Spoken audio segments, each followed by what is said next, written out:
Pakinggan, panoorin, agaran in real time, o balikan sa pag-scroll up and down. Mga balitang dapat malaman, impormasyong tunay at napakikinabangan. Saan ka man sa buong kapuluan.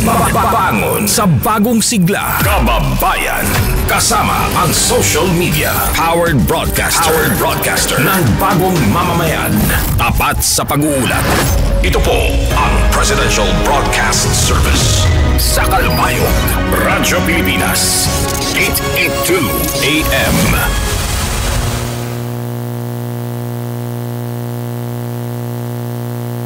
Nga ba mag-register para magkaroon ng schedule sa Bagong Pilipinas Presidential Action Center? Narito ang mga dapat gawin. Gamit ang iyong mobile device, pumunta sa eGov.ph app. Pwede itong i-download mula sa Apple App Store o sa Google Play Store. Gumawa ng account. Ilagay ang email address, valid mobile number, pagkatapos ay makakatanggap ka ng one-time code sa iyong email. Gamitin ang code sa eGov app para sa verification ng iyong account at ng mga impormasyong ibinigay. Congratulations! Meron ka ng eGov.ph app account. Pwede mo na ma-access ang iba't ibang serbisyo ng gobyerno kabilang ang mga serbisyo sa Bagong Pilipinas Presidential Action Center.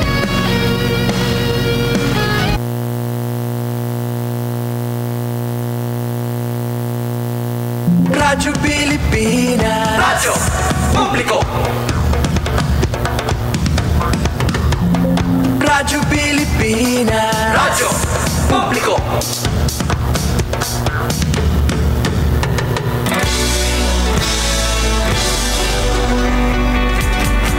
Mahalagang mga balita, napapanahong impormasyon. Kami ang inyong gabay pag may bagyo at sakuna. Serbisyo ng gobyerno kapag may nangangailangan.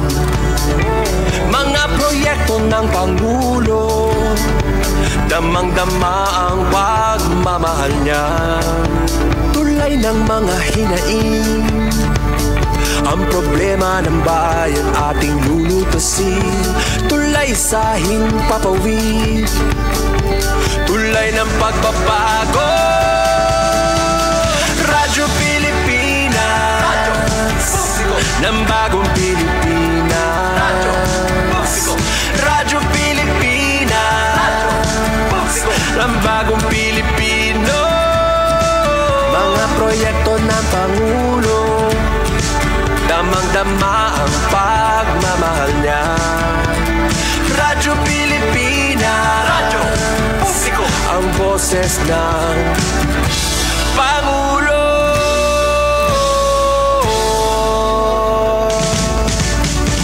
Karamay niyo kami, kahit malayo man kami nakakarating.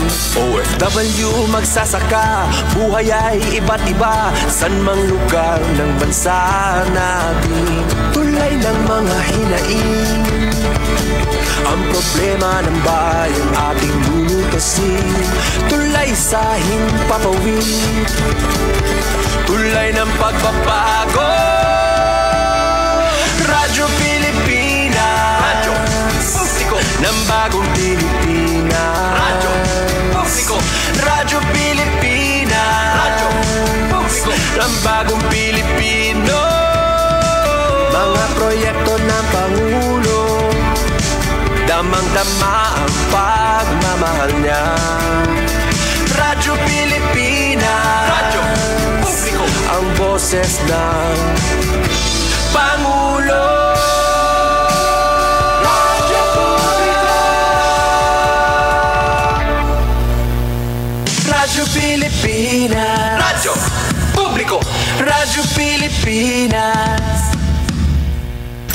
Sa patuloy na pag-aati ng balita at pagbibigay serbisyo publiko, kinilala ng prestiyosong Asia Pacific Broadcasting Plus Awards 2025 ang galing at dedikasyon ng Radyo Pilipinas.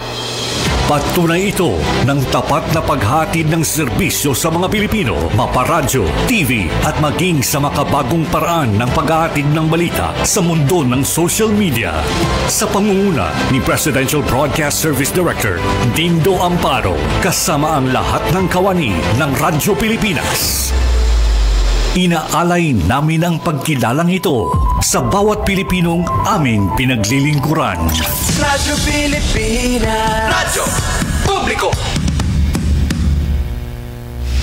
Usapang Agrikultura, ang inyong source of daily agri-news. Talakayang siksik sa kaalaman, hatid ay impormasyon mula sa pamahalaan, pagpapayaman sa ating mga likas na yaman para mas mapaunlad pa ang isa sa mga paunahing kabuhayan sa ating bayan. Usapang Agrikultura, dito lang sa Radyo Pilipinas.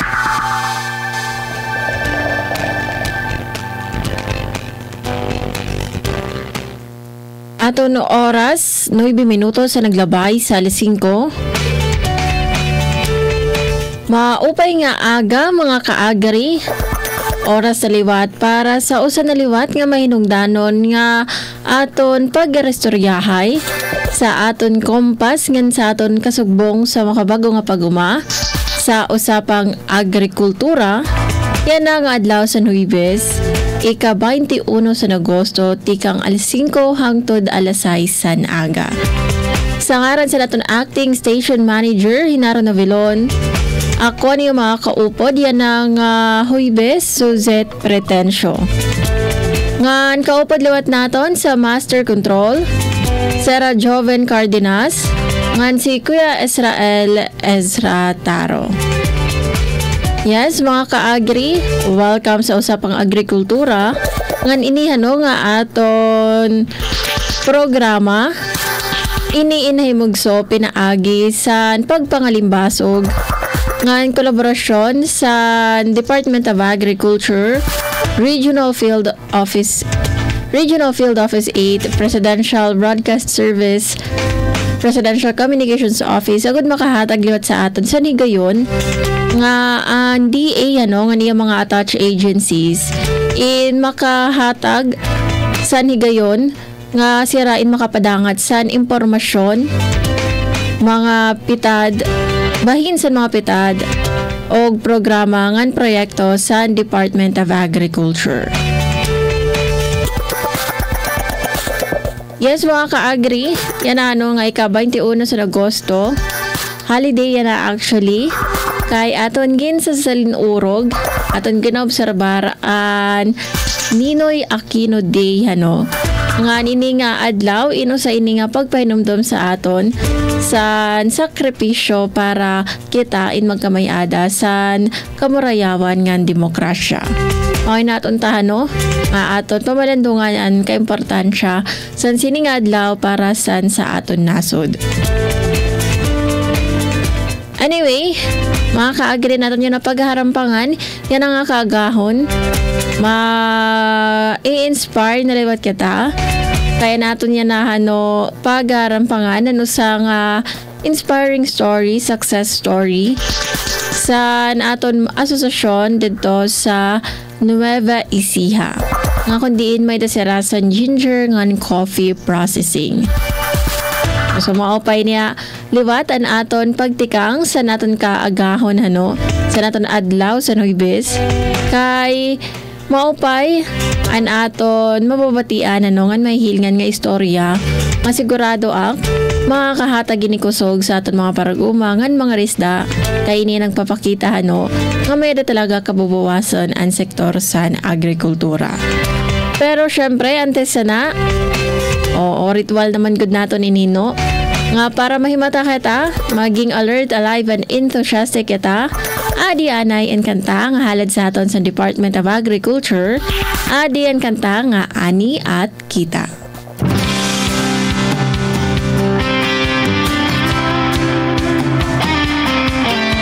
Kwento ng bagong pananaw sa produksyon. Malakas ang kooperasyon. Katuwang ng mga magsasaka, pamahalaan at pribadong sektor. Dadagdagan ang kaalaman sa kabuhayan. Sa negosyo, pahuhusayin ang kakayahan. Angkop at bagong teknolohiya, subsidyo, patubig at infrastruktura. Siguradong pagkain sa buong bansa. Masaganang ani, mataas na kita, maunlad na buhay ng mga magsasaka at mga mangingisda. Siguradong pagkain sa buong bansa. Masaganang ani, mataas na kita, maunlad na buhay ng mga magsasaka at mga mangingisda. Siguradong pagkain sa buong bansa. Masaganang ani, mataas na kita, maunlad na buhay ng mga magsasaka at mga mangingisda. Siguradong pagkain sa buong bansa. Siguradong pagkain sa buong bansa. Siguradong pagkain sa buong bansa. Siguradong pagkain sa buong bansa.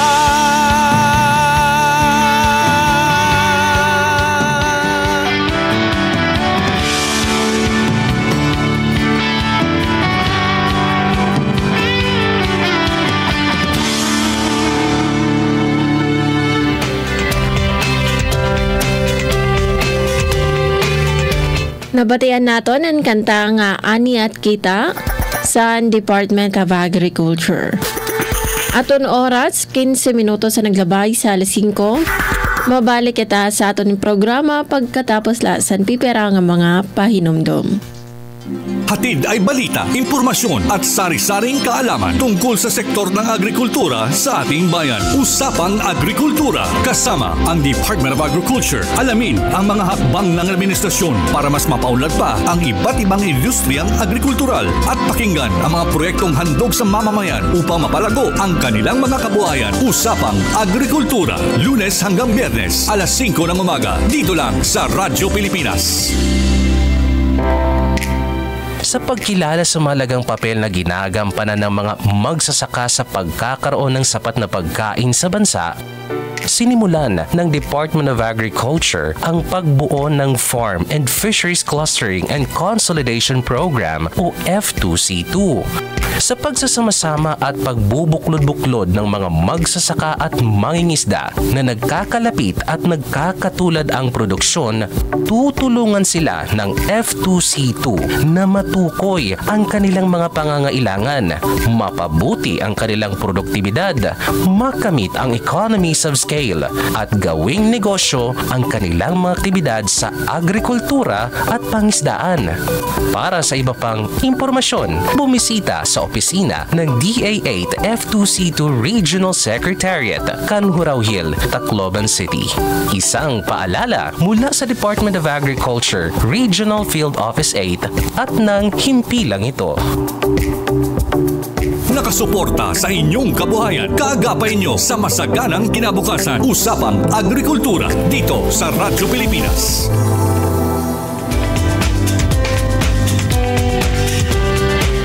Aton oras, 17 minutos sa naglabay sa alas 5. Kamuin padayon nga namamati sa aton kompas sa makabago nga paguma sa usapang agrikultura. Danila sa aton estasyon 882 kHz DYOG Radyo Pilipinas sa Radyo Publiko Calbayog. Ngan sa pagaya na mga kaagri, durungan kita nga ma-inspire sa asosasyon sa mga kababayan dito sa Nueva Ecija nga kundiin may ada sira sa ginger o luya ngan coffee processing. So aton hibaroan kung panano ba nagtikang anini nga era asosasyon anini nga era negosyo nga nano nga makakurian an era na atubang panano ininera na overcome nga nano an era naging direksyon an era ginagian para sirain naging manilampuson nga asosasyon. Dirita na paihaon pa. Adian success story sa ginger ngan coffee processing sa Nueva Ecija.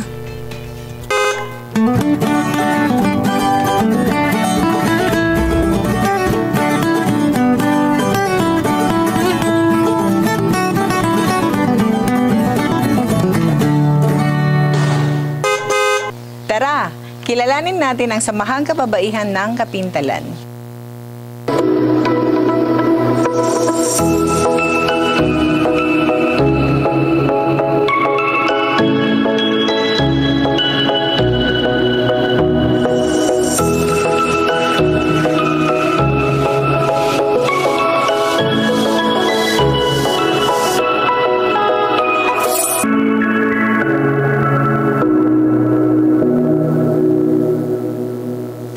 Ako si Karina Ortiz, ang manager ng Samahang Kababaihan ng Kapintalan Multipurpose Cooperative. Ang Kapintalan ay nasa loob ng munisipyo ng Caranglan na siyang dulong munisipyo naman ng Nueva Ecija.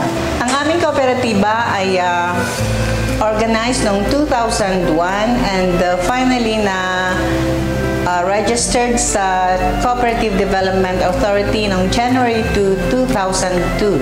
Yan po ay nagsimula kami sa 30 kababaihan at currently, ang Samahang Kababaihan ng Kapintalan Multipurpose Cooperative ay may 102 members. Currently, ang aming kooperatiba ay engaged sa processing ng turmeric and ginger and coffee processing also. Ang pangunahing layunin ng aming kooperatiba ay makapagdulot or maging kaagapay ng aming pamayanan tungo sa pag-unlad at makatulong din sa kabuhayan ng aming mga pamilya, makapagbigay serbisyo rin sa members and the community. Sa ngayon, ang services na naibibigay ng kooperatiba sa members ay ang lending, pagpapahiram ng puhunan, and meron din kaming tindahan para makapagbigay ng mga basic commodities sa members and to the community also. At nadagdag nga po rito ang processing namin, food processing, para naman makapagbigay ng enhancement sa aming mga local products dito, agricultural products, kagaya ng aming mga luya at aming mga kape rin. Naisipan naming pasukin ang food processing business ng kooperatiba dahil nakita rin namin ang oportunidad na madagdagan ang pagkakakitaan ng bawat pamilya. Dahil nga po dito sa amin ay maraming nagtatanim ng luya at kape, so naisipan namin na bigyan ng value addition ng aming kape or i-process ang aming kape para maging kabuhayan na rin, additional na kabuhayan ng aming mga household. Sa ngayon po, ang available products ng kooperatiba na process na po ay ang aming turmeric and ginger tea and our coffee, roasted coffee beans. So, ito po ay mga soluble na po. Nagsimula kami mag-process ng ginger and turmeric noong 2015. Noong 2015, sinimulan namin ang processing ng ginger and turmeric tea. At mula sa manual operation ay naging mechanized na rin through the machineries from the agencies. Ang kape naman po namin ay idinagdag namin just last year lang po ang aming kape, 2021. Dahil nakita nga rin pa namin ang potential nito na pwede rin namin idagdag sa processed ginger and turmeric namin. Dahil siya rin lang naman na andyan and just waiting to be picked and processed. Nagsimula kami sa manual processing Tapos, nung madala po namin ito sa iba't ibang ahensya, pinakita na namin talaga na may product din kami. Doon po nagsimulang dumating yung ayuda ng iba't ibang government agencies. Maswerte po ang aming kooperatiba dahil na mula po sa suporta ng LGU namin, LGU ng Karanglan, na nag-endorse naman po sa iba't ibang agency ay dumating ang mga facilities and equipment para naman po maging mechanized ang operation namin. So from the DTI ay nauna yung mga trainings and seminars on how to handle processing business at sumunod nga po doon yung ginger and turmeric equipment from the SSF program of DTI. Sumunod naman po dyan ay yung processing facility from the Department of Agrarian Reform, and sumunod naman po yung galing sa DA na equipment and planting materials para po masustain namin ang supply ng aming processing ng ginger and turmeric. And then sa ngayon po, latest pong natanggap namin sa DA ay itong coffee processing facility with equipment also. So mechanized na rin po ang processing namin ng coffee. Ang puhunan po namin sa ginger and turmeric processing ay 5,000 lang po. Dahil manual nga po yung pagsisimula namin. So, we bought a sack of turmeric worth 5,000. So, yun po ang naunang pinrocess namin. At hanggang sa makapag-produce kami nga ng product at nadala namin sa market. Sa kape naman po ay mula naman po sa kita namin sa turmeric, yun naman po ang binili namin ng coffee beans mula sa farmers. So we started at 7,000 worth of coffee beans. Yun po ang simula ng pamumuhunan namin. So, dito po sa Kapintalan ay maraming luya at turmeric. Lalo na po yung turmeric, it was considered a weed before. Parang damo lang po yan dito noon, hindi napapansin. Until sumikat nga po siya dahil sa health benefits niya, so mura po ang turmeric noon. So from that 5,000 ay nakapagpuhunan na po kami. Kumasya pong pinampuhunan namin yung 5,000 sa processing. Siguro ang may consider namin na major challenges na kinaharap ng kooperatiba sa aming processing project ay marketing nga po. Dahil po hindi po malawak ang operation ng kooperatiba. So, kinailangan namin maghanap ng customers through the help of the agencies also. Kagaya ng DTI, through the trade fairs, ganun po.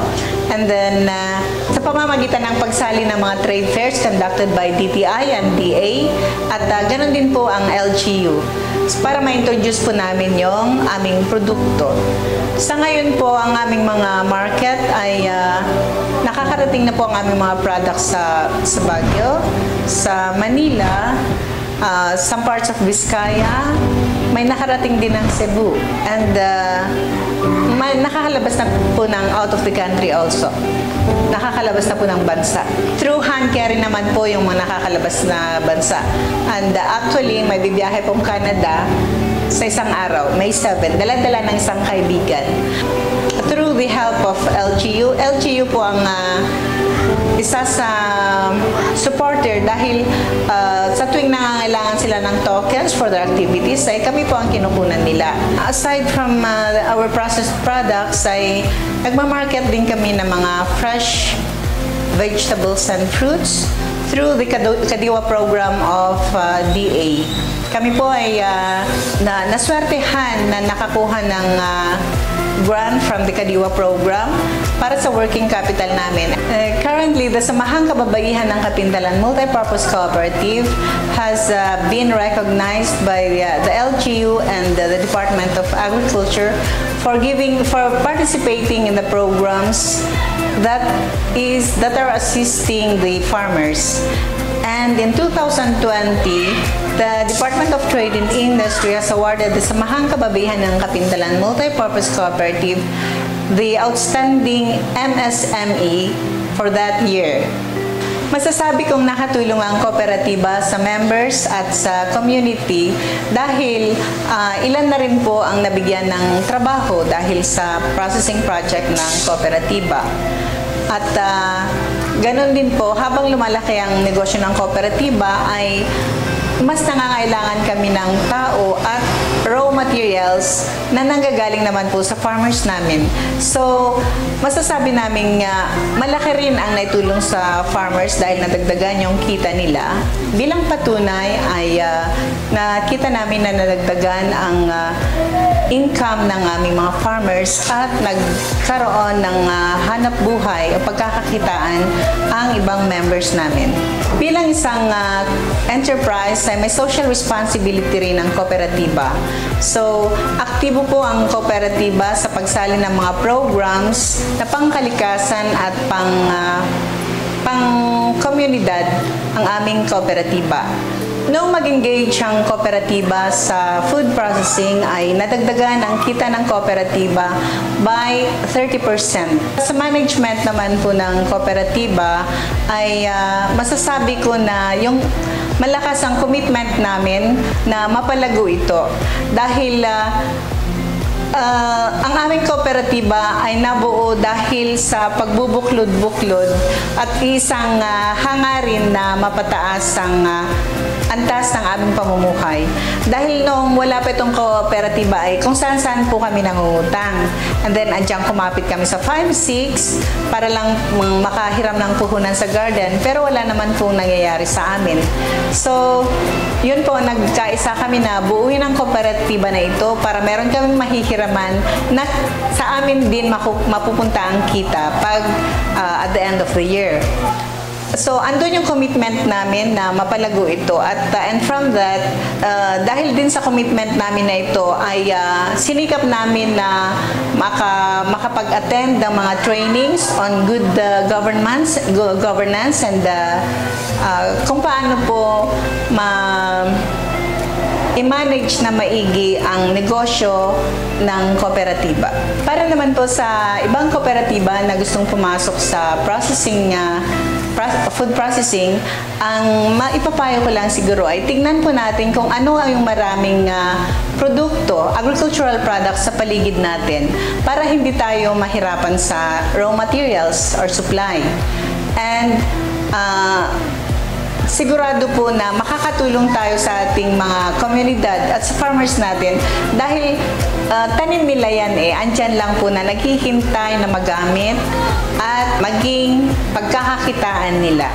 Magandang pagkakitaan ang food processing. Kaya lang, kailangan nating mag-comply sa requirements ng ating agency, lalong-lalo na ang Food and Drug Administration. Kailangan po tayong mag-comply doon upang makakuha tayo ng license to operate. In behalf of the Samahang Kababaihan ng Kapintalan Multipurpose Cooperative, nais po naming pasalamatan ang local government of Karanglan dahil unang-una po sila ang nag-i-endorse sa amin sa iba't ibang agencies na pwedeng makapagbigay ng assistance sa aming kooperatiba kagaya ng Department of Trade and Industry,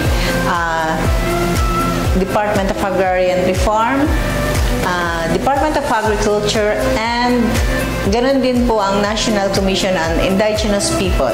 So, ang mga ahensyang ito po ang tumulong sa aming kooperatiba upang magtagumpay po kami sa mga hangarin namin. Sa mga interesado po sa aming mga produkto and sa mga may malaking puso dyan na gustong makatulong sa mga small and medium enterprises kagaya namin, ay makipag-ugnayan lang po sa number na ito, 0965-299-5091. Ang FB account naman po ng aming kooperatiba ay Kababaihan ng Kapintalan. So, as simple as that, ay makikita nyo na po ang aming mga produkto. So again, sa food processing po ay malaki po ang may tutulong nito at may kita pa tayo. So wag na tayo tumingin sa malayo kung ano po yung available sa ating paligid. Yung usually ay nalalaglag dyan lang din dyan, ay pag-aralan po natin kung ano yung pwede nating gawin doon or i-add on or para ma-enhance po ito para maging mabilis sa market. May kita sa agrikultura.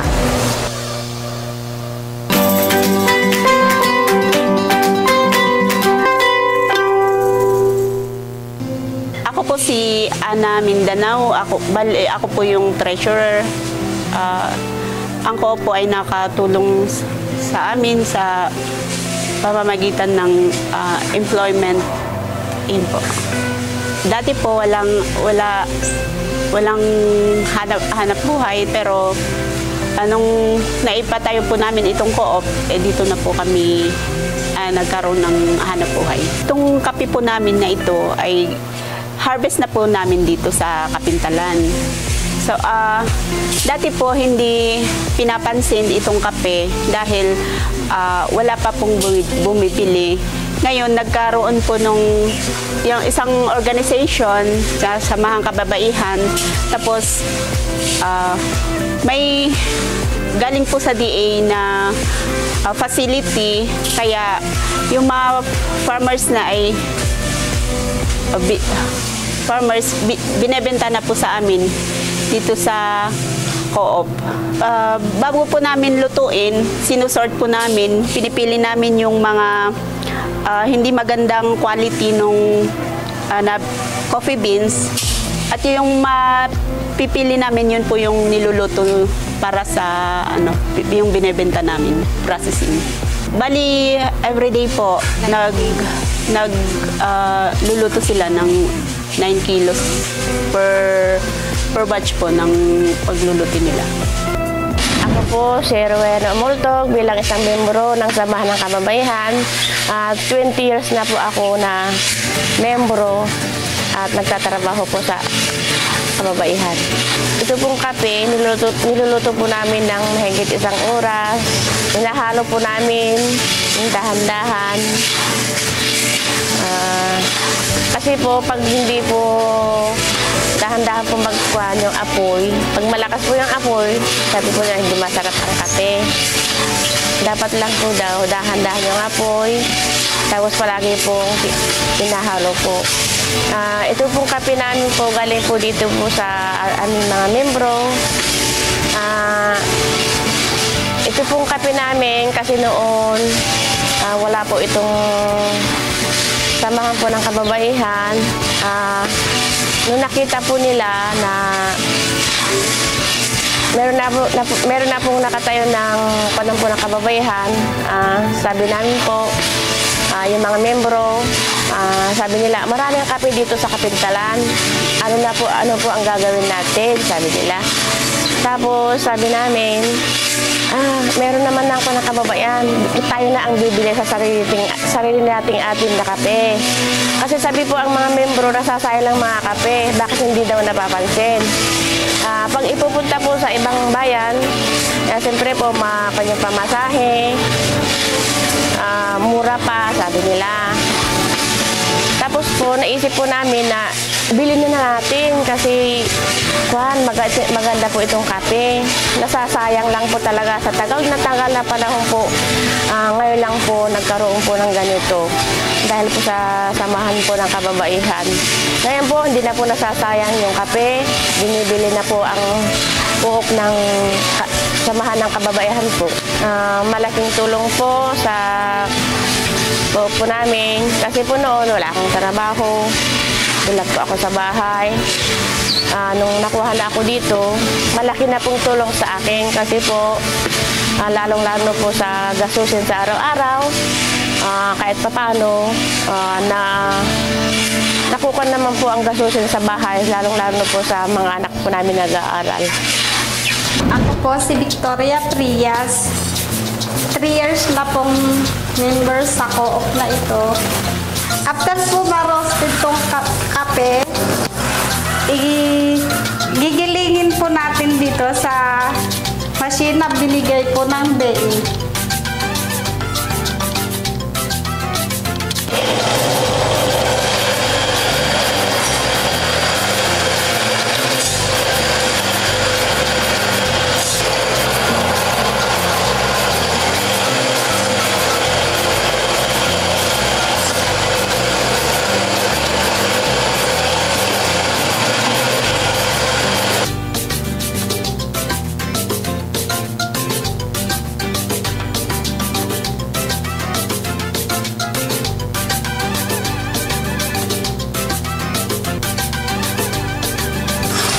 Ito na po yung finished product natin. Ready na po sa packaging. Pagkatapos pong ma-grind yung kape, ready na pong i-packaging. Tapos, ito po yung 250 grams. Then, ito po yung 500 grams.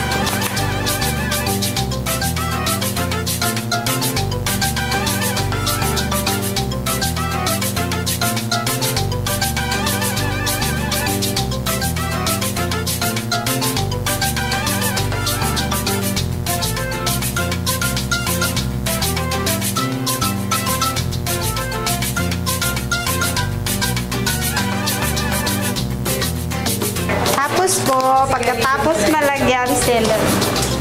Sisealer po natin siya.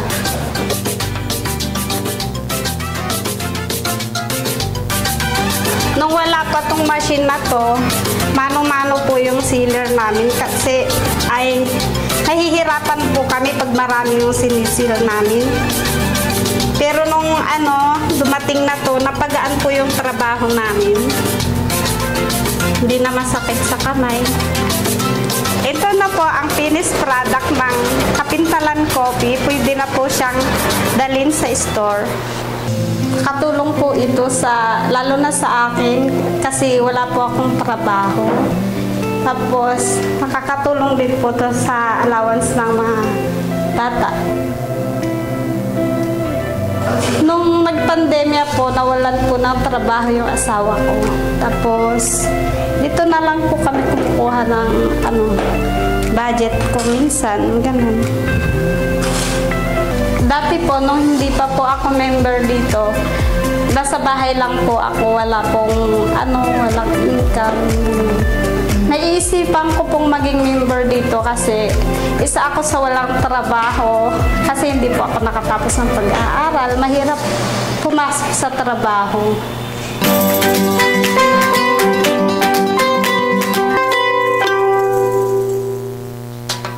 Ang una pong step po na gagawin po namin ay magtitimbang po kami ng 10 kilo.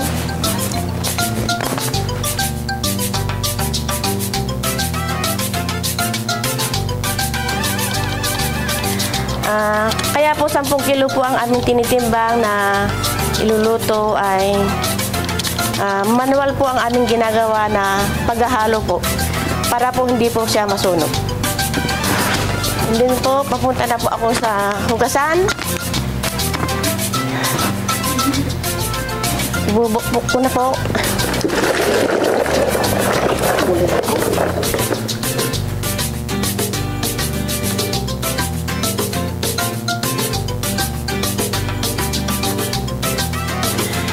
Kaya na po namin hugasan ang turmeric para po maalis po ang mga lupa. 3 beses po namin hugasan. Pagkatapos po yung hugas, papatiktik po namin ng mga 1 minuto o 2. Pagkatapos pong natiktik po ay ipupunta na po sa slicer. At isasalin muna sa planggana bago igigiling.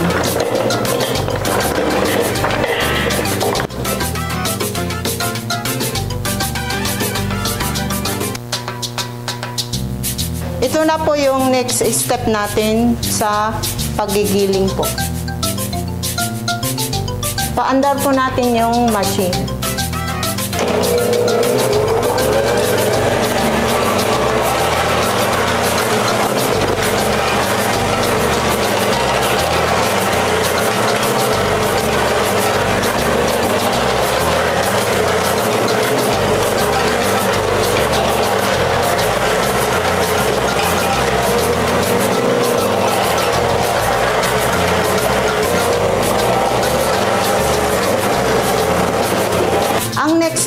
po natin ay pupunta po tayo sa juicer at para makuha po yung juice niya.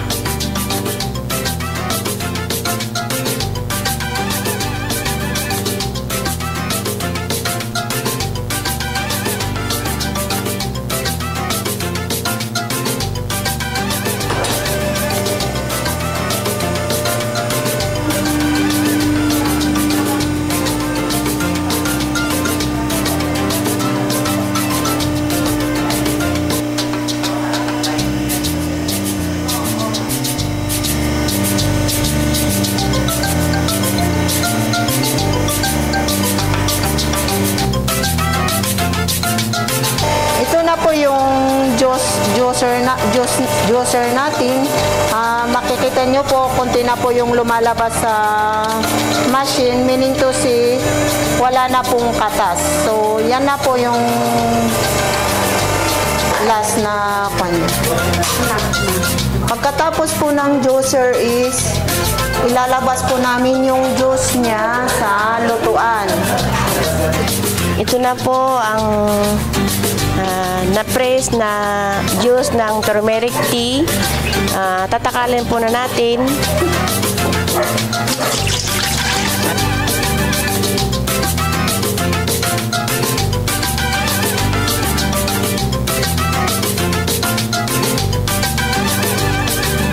Karaniwan, nakukuha po na yung 10 kilos ay 21 cups. Ang susunod po natin pong gagawin, tatakal po tayo ng sugar.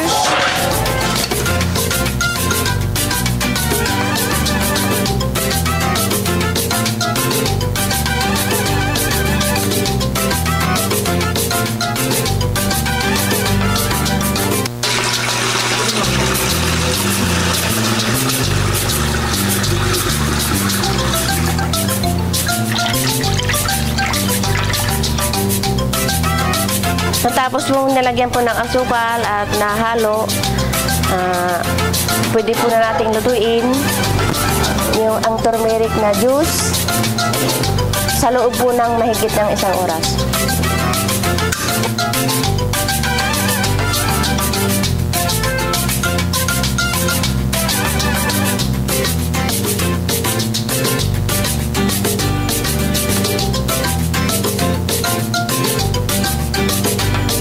Ito na po yung next step natin. Pupunta naman po tayo sa pulverizer na galing po sa niluto po.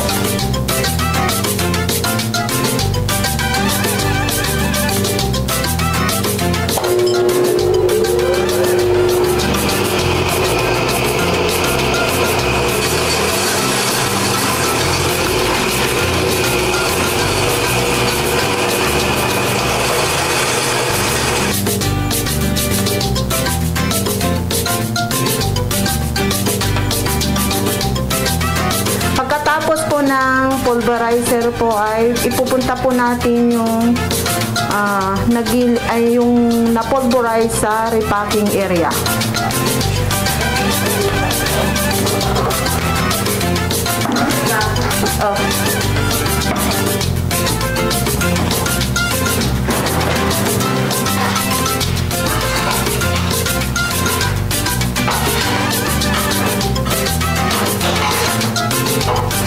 For recording purposes, titimbahin po natin yung giniling na turmeric powder.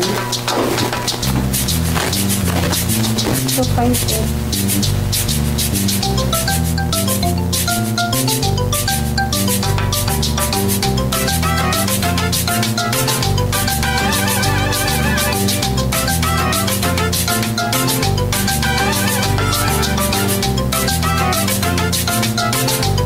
Ito na po yung last step ng ating turmeric processing. Ang packaging na ginagamit natin ay 150.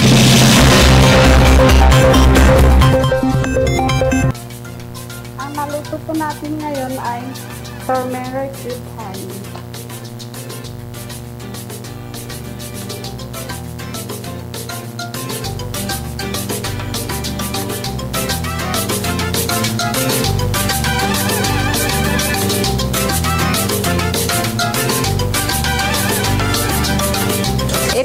Ito na po yung isisil natin para hindi siya mabuksan.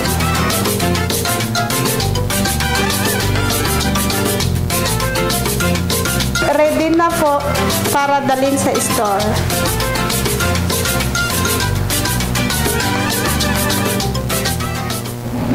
Ako po si Jonah Mindanao. Member po ako ng kooperatiba namin. 15 years na po ako member. Nakakatulong po yung co-op namin pag yung halimbawa walang-wala, doon kami humihiram ng yung cash, ganun. Natutunan ko po na yung pagtutulungan namin sa co-op namin, tapos halimbawa yun pong mga kailangan po ng co-op namin, sama-sama po kami mga group, mga member po. Masaya po ako na naging member ng kooperatiba namin dahil kumikita naman po ako sa aming kooperatiba. Dagdag kita po sa pamilya namin, tapos pag may nangangailangan kami, doon kami tumatakbo sa co-op namin. Ako po ay natutuwa dahil dalawa po kami mag-asawa, ay member po kami ng kooperatiba at malaki po ang naitutulong sa amin, pamilya. May pera sa agrikultura.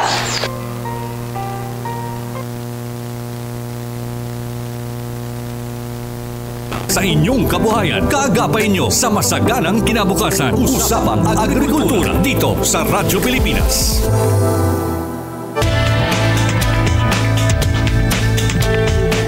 Alright, mga ka-agri. Nabatian nato ang istorya ngan mga testimonya sa naton mga parag-uma dito sa Nueva Ecija. Nga kundi naging manilampuson anera ginger o turmeric ngan coffee processing.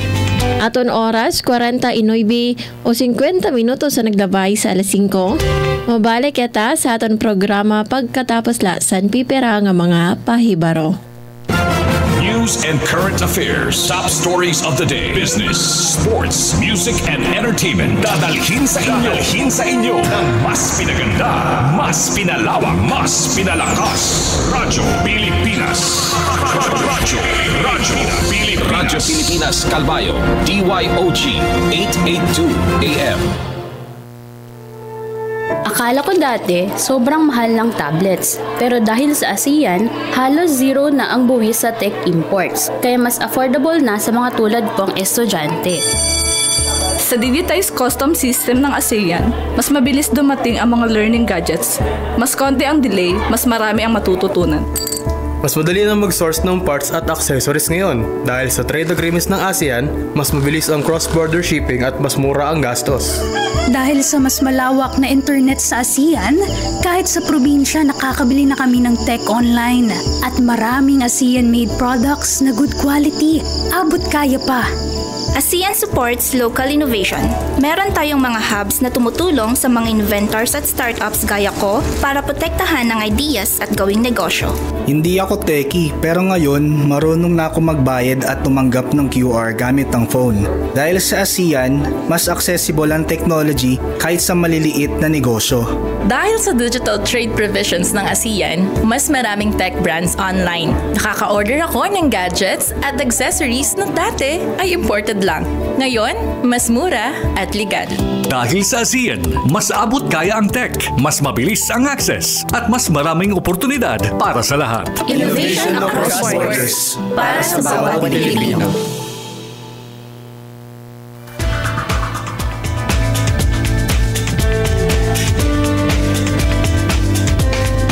Aton oras, 52 minutos sa naglabay sa alas 5. Kamoin padayon nga namamati sa usapang agrikultura din hila sa aton estasyon 882 kHz DYOG Radyo Pilipinas, Radyo Publiko Calbayog. Ngan sa pagkayana, kumusta naman naton ang kamutangan sa naton panahon? Radyo Pilipinas Weather. Para sa aton weather update, yan ang adlaw San Huibes. Aton makakaupod aton weather specialist kang sa Diwasti Pag-asa Sentral, aadi si Miss Loriden de la Cruz Galicia.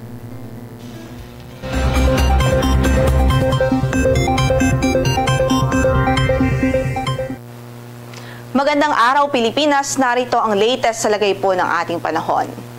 Apektadong muli ng southwest monsoon o habagat ang kanlurang bahagi ng Southern Luzon at ng Visayas at ang buong Mindanao. So magdudulot itong habagat o southwest monsoon ng mga pagulan po sa kanlurang bahagi ng bansa.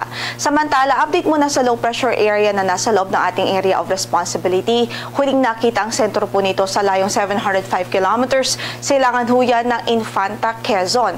At sa kasalukuyan, yung trough nito or extension ay nagdudulot ng mga pagulan at nakakaapekto na sa silangang bahagi po ng Luzon at ng Visayas. Sa latest na analysis po natin ay may medium chance pa rin itong mabuo bilang isang bagyo. Ibig sabihin, ang chance nitong mabuo ay after 24 hours pa o beyond the 24-hour period.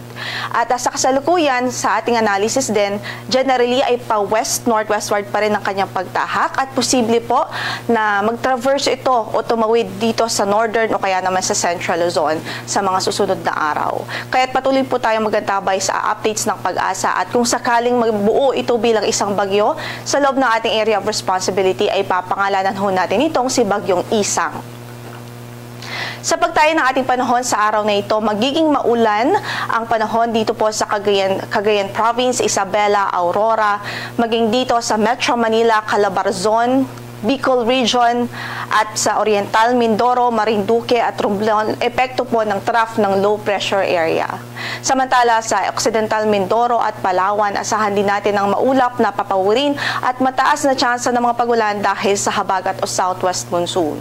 Para sa pagtayo ng ating temperatura sa Metro Manila from 24 to 30 degrees Celsius, 17 to 25 degrees Celsius sa Baguio City, 25 to 32 naman sa Lawag, 24 to 31 degrees Celsius sa Tuguegarao City, habang 25 to 31 degrees Celsius din ho sa Legazpi City.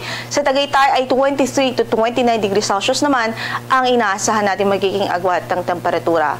Again, magiging maulap ang papawirin at mataas po yung chance ng mga pagulan sa maghapong ito dito po sa Metro Manila, Calabarzon, Bicol Region, Oriental Mindoro, Marinduque, Romblon, maging sa Aurora, Cagayan Province at Isabela, dulot ng trough o extension po nitong low pressure area na nasa loob ng ating PAR. Samantala yung southwest monsoon, patuloy ding magdudulot ng mga pag-ulan dito sa Palawan Province, Occidental Mindoro, sa natitirang bahagi pa ng Visayas, particular ho dito sa Western Visayas, Negros Island Region, at maging dito po sa Southern Leyte at Central Visayas. So yung southwest monsoon magdudulot din ng mga pag-ulan sa malaking bahagi ng Kabisayaan, maging dito po sa Zamboanga Peninsula at sa lalawigan ng Tawi-Tawi at Basilan. So magiging maulan po dyan dahil naman sa habagat. Ang Northern Eastern Samar, maging ang Samar Province at Biliran Province ay mataas din ang tsansa ng mga pag-ulan sa araw na ito dahil din sa trough ng low pressure area. Sa natitirang bahagi naman ng Mindanao, generally ay mga localized thunderstorms ang pwedeng maranasan ng ating mga kababayan. So dito po sa natitirang bahagi din ng Luzon, particular dito sa Ilocos Region, Cordillera Administrative Region, natitirang bahagi pa ng Cagayan Valley at natitirang bahagi ng Central Luzon, makakaranas din ng bahagyang maulap hanggang sa maulap na papawirin at tsansa po ng mga pagkidlat, pagkulog o thunderstorms. Para naman sa pagtayo ng ating temperatura sa Tacloban from 25 to 31 degrees Celsius, 26 to 31 naman sa Cebu at 25 to 31 degrees Celsius din ho sa Iloilo City.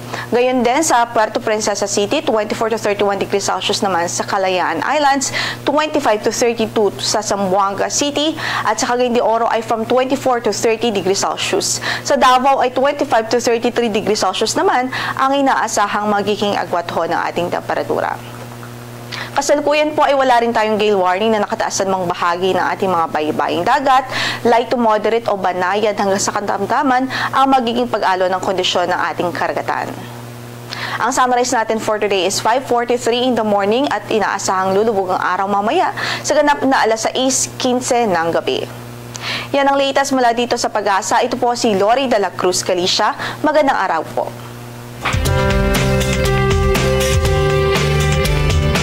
Yes, mga salamat Miss Lourdes de la Cruz Galicia para sa weather update yan na nga ika-21 sa Agosto, Huwebes nga adlaw. Ngan bueno nga na nagtatapos mga kaagri ano sa naliwat nga may nung danon nga episode sa aton programa Usapang Agrikultura. unta damo an iyo nahibaruan anunta talaga man gud nga na-inspire ka mo sa ton aton mga superheroes o naton mga kababayan nga mga parag-uma didto sa Nueva Ecija nga kundiin apesar sa challenges nga kakorean nga era ginatubang sirain naging manilang puson nga padayon nga talaga nga nangangalimbasog nga mas mapaupay mapa-improve pa an era pag-produce sa turmeric nga kape. Anyway, damo nga salamat sa mga nagsusubaybay. Damo nga salamat sa namati nga naghiling sa aton na sa radyo man o sa aton Facebook at Radyo Pilipinas Kalbayog. Ngan salamat liwat sa aton nakaupod sa Master Control sa Joven Cardenas ngan si Kuya Ezrael Taro. Ngan mga kaagri permi naton hinumduman nga naton mga parag-uma ngan mga risda seraan backbone sa aton sosyedad. Bueno, ginaimbitahan kam namon nga dumuyog naman sa aton masunod nga programa an Morning Report. Sa ngaran sa naton acting station manager Hinaro Navilon, ako niyo nakaupod yan ang Huwebes, Suzette Pretencio. Nga naton oras 59 minutos sa naglabay sa alas 5 updi kami niyo otro buwas nga adlaw sa parehas nga oras ngan sa parehas nga estasyon para sa aton kompas nga naton kasugbong sa makabago nga paguma para sa usapang agrikultura. Usapang Agrikultura. Ang inyong source of daily agri-news. Talakayang siksik sa kaalaman. Hatid ay impormasyon mula sa pamahalaan. Pagpapayaman sa ating mga likas na yaman para mas mapaunlad pa ang isa sa mga paunahing kabuhayan sa ating bayan. Usapang Agrikultura. Dito lang sa Radyo Pilipinas.